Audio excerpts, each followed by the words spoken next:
Hope you all are fine. So today is 4 February and we are doing some questions for DSSB TGT Political Science. Questions आपके लिए TGT Social Science में भी helpful होंगे. So question number 1 for Indian polity. The Parliament of India consists of. Parliament के अंदर क्या क्या आएगा? Parliament में 3 चीज़ें आती हैं, Lok Sabha, Rajya Sabha and President. Okay, so these are important. Rajya Sabha को हम काउंसिल ऑफ स्टेट्स बोलते हैं, लोकसभा को हम हाउस ऑफ पीपल बोलते हैं और प्रेसिडेंट. सो ये जो 3 है ये मिलके बनाते हैं पार्लियामेंट. और जैसे लोकसभा के सेशन होते हैं तो जो सेशन होते हैं 3 सेशन होते हैं BMW, budget session, monsoon session and winter session. In sessions के बीच में 6 मंथ से ज़्यादा का टाइम नहीं हो सकता है. विद इन 6 मंथ्स इनको मिलना ही पड़ेगा. ओके कोई बिल पास नहीं हो पा रहा है तो उसके लिए जॉइंट सिटिंग का भी प्रोविज़न है, तो उसके लिए जॉइंट सिटिंग भी हो सकती है. I hope this is clear to you. Now we move on to question number 2. If there is deadlock between both the houses of parliament, who among the following can summon a joint sitting. Joint sitting कौन बुलाएगा? ये आपको पता होना चाहिए कि joint sitting हमारे constitution में दिया हुआ है आर्टिकल 108 में कि जो प्रेसिडेंट है, प्रेसिडेंट के पास अथॉरिटी है कि वो जॉइंट सिटिंग बुला सकते हैं. तो प्रेसिडेंट इसका राइट आंसर है. ये आपको ध्यान रखना है इसमें कि प्रिजाइड कौन करेगा मीटिंग को. प्रिजाइड करेगा स्पीकर. प्रेसिडेंट केवल बुलाएंगे मीटिंग को बट प्रिजाइड करेगा स्पीकर.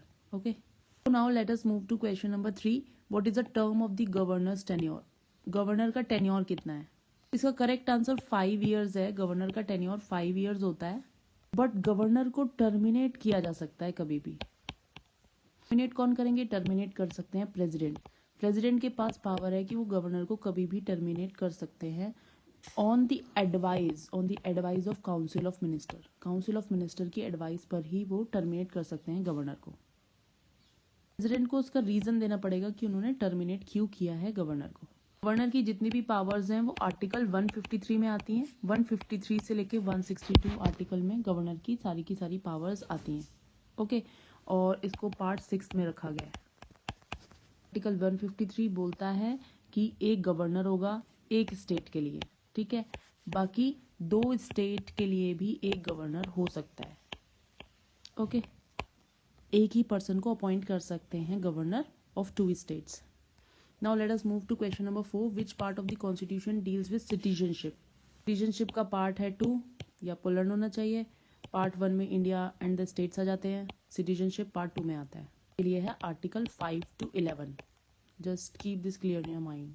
सारे पार्ट्स आपको लर्न होने चाहिए कि पार्ट 1 में India union and it's territory आते हैं, पार्ट 2 में सिटीजनशिप आता है, पार्ट 3 में फंडामेंटल राइट्स आते हैं, पार्ट 4 में DPSP आते हैं, directive principles of state policy. Part 4A है जिसमें फंडामेंटल ड्यूटीज़ आती हैं हमारी. पार्ट 5 में यूनियन से रिलेटेड सारे आएंगे प्रोविजंस. पार्ट 6 की बात करें तो स्टेट के प्रोविजन आएंगे. तभी हमने अभी जो लास्ट क्वेश्चन पढ़ा उसमें पार्ट 6 था गवर्नर, क्योंकि गवर्नर एक स्टेट का होता है. फिर पार्ट 7 जो है रिपील कर दिया गया था सरकार के द्वारा. पार्ट A में यूनियन टेरिटरीज आती हैं. तो ये सारे पार्ट्स आप लर्न कर लीजिए. These are very important from examination point of view. Okay so इसके आर्टिकल भी आपको पता होना चाहिए. सिटीजनशिप का आर्टिकल 5 to 11 है. Question number 5. Which of the following is the first state in India formed on the basis of language.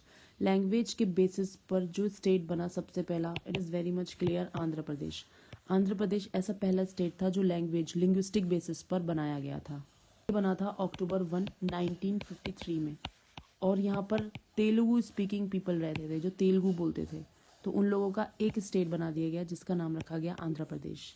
Constitution में union के पास पावर है कि वो नया स्टेट बना सकता है एग्जिस्टिंग स्टेट में से.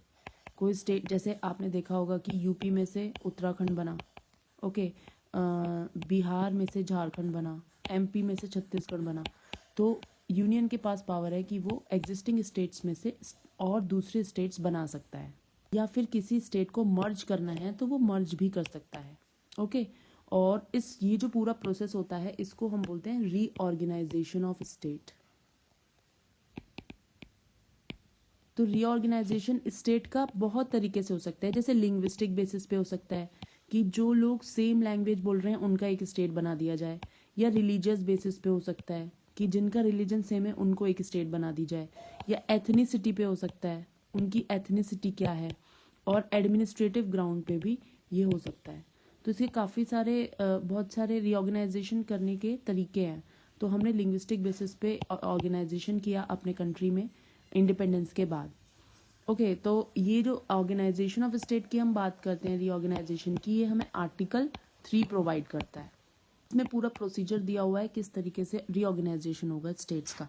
ओके प्रेसिडेंट का रेफरेंस चाहिए पहले, उसके बाद रेजोल्यूशन टेबल्ड होता है असेंबली के अंदर, असेंबली फिर पास करेगी कि नया स्टेट बनाना है हमें, फिर उसके बाद सेपरेट बिल पास होता है पार्लियामेंट के अंदर, रेटिफाई होता है। Okay so these are the 5 questions. I hope you have clearly understood this and you are understanding the concepts very clearly. And if you are liking this, please share, support and subscribe to my channel. Thank you.